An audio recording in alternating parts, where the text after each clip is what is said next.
Only once did I ever feel close to my father, and then I was unable to express what I felt or let him know that I understood.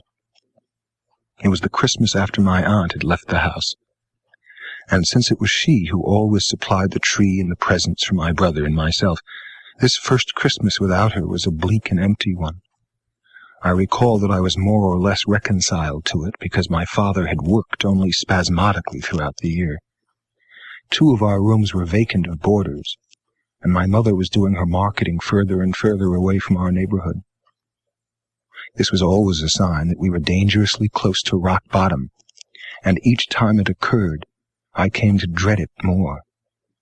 It was one of the vicious landmarks of poverty that I had come to know well, and the one I hated the most, as the bills at our regular grocer and butcher went unpaid, and my mother dared not even be seen at the stores, lest they come to the doorways and yell after her publicly.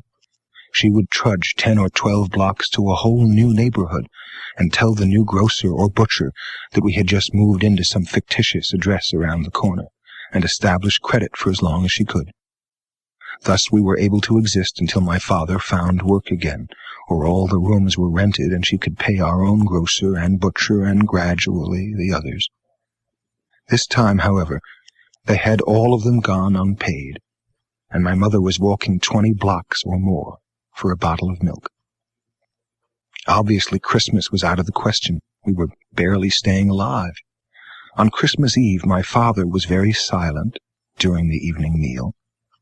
Then he surprised and startled me by turning to me and saying, "Let's take a walk." He had never suggested such a thing before, and moreover, it was a very cold winter's night. I was even more surprised when he said, as we left the house, "Let's go down to 149th Street and Westchester Avenue." My heart leapt within me. That was the section where all the big stores were, and where at Christmas time open push carts full of toys stood packed end to end for blocks at a stretch. On other Christmas Eves, I had often gone there with my aunt, and from our tour of the carts, she had gathered what I'd wanted the most. My father had known of this, of course, and I joyously concluded that this walk could mean only one thing, that he was going to buy me a Christmas present. On the walk down, I was beside myself with delight and an inner relief. It had been a bad year for me, that year of my aunt's going, and I wanted a Christmas present terribly. Not a present merely, but a symbol, a token of some sort. I needed some sign from my father or mother that they knew what I was going through and cared for me as much as my aunt and my grandfather did. I am sure they were giving me what mute signs they could, but I didn't see them. The idea that my father had managed a Christmas present for me in spite of everything filled me with a sudden peace and lightness of heart I hadn't known in months. We hurried on, our heads bent against the wind, to the cluster of lights ahead that was 149th Street and Westchester Avenue. And those lights seemed to me the brightest lights I'd ever seen. Tugging at my father's coat, I started down the line of push carts. There were all kinds of things that I wanted, but since nothing had been said by my father about buying a present, I would merely pause before a pushcart to say, with as much control as I could muster, "Look at that chemistry set," or "There's a stamp album," or "Look at that printing press." Each time my father would pause and ask the pushcart man the price. Then without a word, we would move on to the next pushcart. Once or twice he would pick up a toy of some kind and look at it and then at me, as if to suggest this might be something I might like. But I was 10 years old, and a good deal beyond just a toy. My heart was set on a chemistry set or a printing press. There they were on every pushcart we stopped at, but the price was always the same, and soon I looked up and saw that we were nearing the end of the line. Only 2 or 3 more pushcarts remained. My father looked up, too, and I heard him jingle some coins in his pocket. In a flash, I knew it all.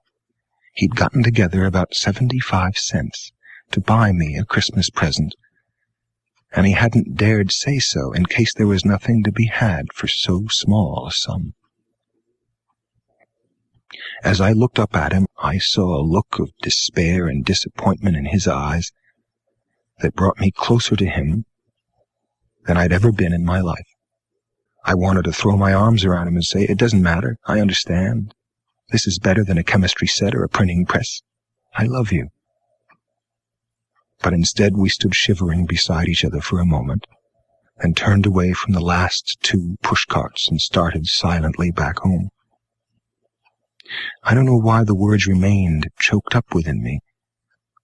I didn't even take his hand on the way home, nor did he take mine. We were not on that basis.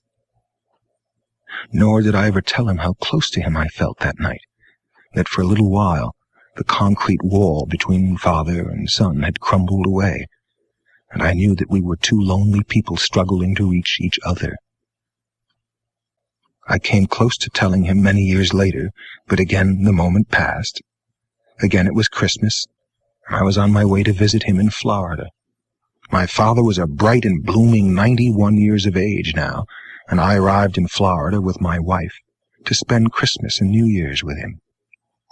On Christmas Eve, we sat in his living room, and while my wife chatted with his nurse and companion, I sat on a sofa across the room with my father, showing him the pictures of his 2 grandchildren.